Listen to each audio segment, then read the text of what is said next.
Hey guys, Captain Rob here, coming at you from the scene of the yacht wreck that I was helping. There's some wreckage over there, there's some wreckage over there, and that buoy ball, that red marker in front of me, kind of shows where, the scene of the crime. But what I wanted to show you real quick in terms of navigation errors is, there's the reef you hit, right there, okay?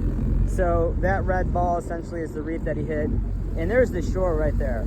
So let's say, I don't know, that's maybe a couple hundred yards, something like that.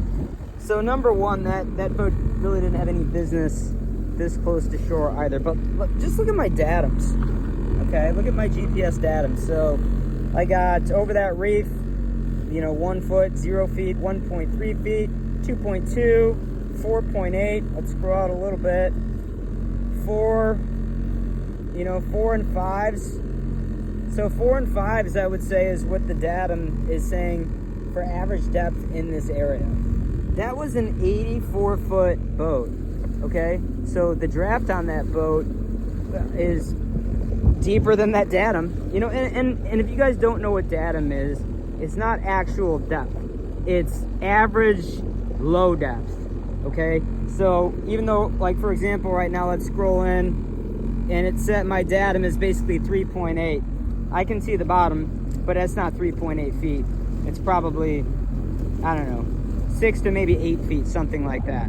Now, we'll get closer, and you can see today, we don't have great clarity. We have overcast conditions. That affects the clarity of the water big time. I'm not sure if you can see this reef. It's dead ahead of me right now, dead ahead. And that's where he hit. So that buoy ball is a little bit beyond where he actually hit. But, and this is not crazy unusual. I mean, little reefs like this exist. And so you can be cruising along thinking that you're safe, and all of a sudden you have $1 million loss and probably lawsuits on their way. I mean, look at this. Look, I can see when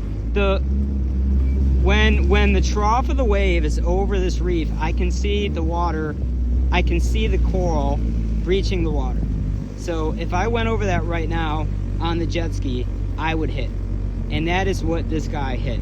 So once again, I don't know, maybe 200 yards offshore. I went over the datum depths with you guys, way too shallow. Yeah, right now, the coral is protruding out of the water. So, preventable. Should have been paying attention to his maps way better. Shouldn't have been this close to shore. Just a lot of stupid things that went wrong here. So anyway, I don't even want to get to it too close on my ski.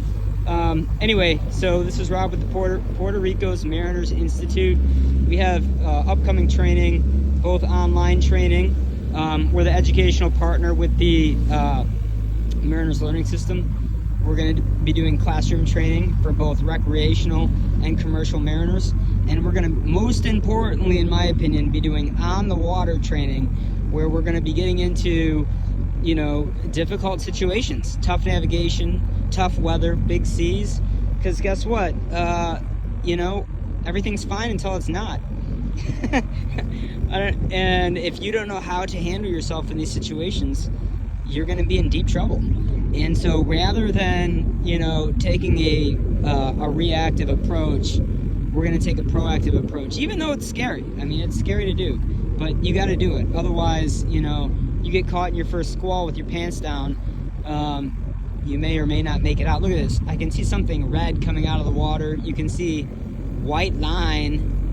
I have no idea what's down there. Maybe the engines are down there. I don't know. But I'll tell you what, there's been a bunch of tiger sharks in the area lately. And so I'm not about to go in there and find out. Maybe that is the engine. I don't know. I'm also scared of this coral, man, because, again, it's really hard to tell how shallow it is. But it's obviously not far down there. All right, I'm going to get off this phone and give it one more look, and then I'm getting the heck out of here. All right, guys, Captain Rob out.